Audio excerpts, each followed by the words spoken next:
রাত বাজে 10টা, তখন বাসায় ফিরলাম এতগুলো সবজি কিনে।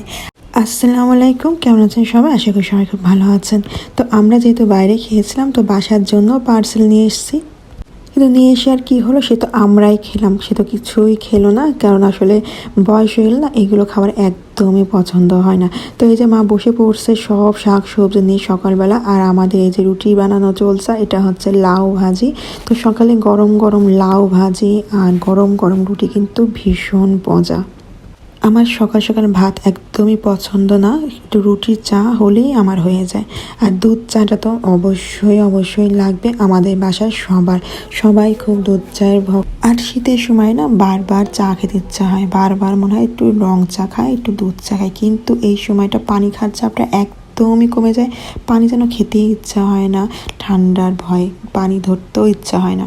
চায়ের প্রতি যখনই আমাদের নেশাটা বেড়ে যায়, তখনই শুরু হয়ে যায় আমাদের শরীরের ভিতরে একটা ক্ষতি। কারণ বেশি চা খাওয়া কিন্তু একদমই স্বাস্থ্যের জন্য ভালো না। তো এই যে কাপড় চোপড় দেখছিলাম বাইরে একদমই সব ভিজা ভিজা, আর আমার ছেলেটা ঘুরতেছে। তো আমরা কাপড় চোপড় সব বারান্দা থেকে তুলে নিয়ে চলে গেলাম ছাদে। যেহেতু একটু হালকা হালকা রোদ ছিল, আমরা রোদের থেকে সব কাপড় চোপড় শুকাই নিয়ে আসি।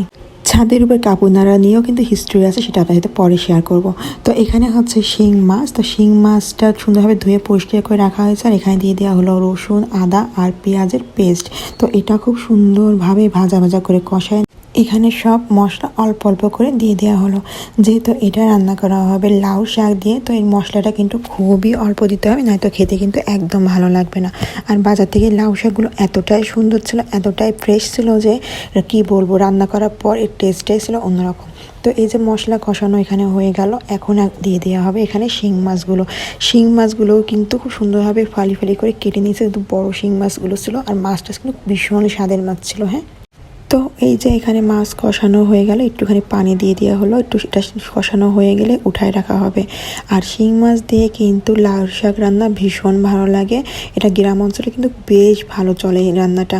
যেহেতু আমার এখানে সবসময় শাক আমরা অত কিনি না, বাচ্চা ঝামেলা থাকে, বাবু নিয়ে ঝামেলা থাকে, যেহেতু আমি বেঁচে দেওয়ার মানুষ রয়েছে, তো ভাবলাম শাক নিয়ে আসি। আর এখন মারও খুব ভালো হবে শাক খেলে, তো এই জন্য শাক কিনা আর কি। তো এই যে এখানে কষায় রাখা হলো উঠায়, তো এখন এখানে দিয়ে দেওয়া হবে শাক আর শাকের ডাঁটাগুলো। এই শাকটা ভীষণ ফ্রেশ ছিল, দেখেই কিন্তু বোঝা যাচ্ছে। হ্যাঁ, তো এই শাকটা এখন এর ভিতর কষায় দেওয়া হলো। এটা এখন দিয়ে দেওয়া হলো কাঁচামরিচ, পাকা পাকাগুলো। আর আমার না এই কাঁচামরিচগুলো ভীষণ ভালো লাগে, দেখতেও কিন্তু ভীষণ ভালো লাগে তরকারিতে দিলে। আর শীতের সময় এই ধরনের তরকারি খেতে কিন্তু বেশ ভালো লাগে। তো এই যে মাছটা দিয়ে দেওয়া হলো, যখন শাকটা একদম কমে আসলো, তখন রান্নাটা কিন্তু আমার বোন করলো। খুবই মজা ছিল রান্নাটা, খুবই মজা। তা এই যে হয়ে গেল আমাদের শিং মাছ দিয়ে লাউ শাকের ডাঁটা দিয়ে রান্না, ঝোল ঝোল হবে, খুবই গরম ভাতে খাওয়ার জন্য একদম পারফেক্ট একটা রান্না। তো আমার এই রেসিপিটা যদি তোমাদের ভালো লেগে থাকে, তো এটা অবশ্যই শেয়ার করো। আর শীতে তোমাদের কি অবস্থা? আমার তো বাবা ঠান্ডা নিচে পা রাখার মতন অবস্থা নেই, তার উপর প্রচণ্ড ঠান্ডা লেগে গেছে আমার।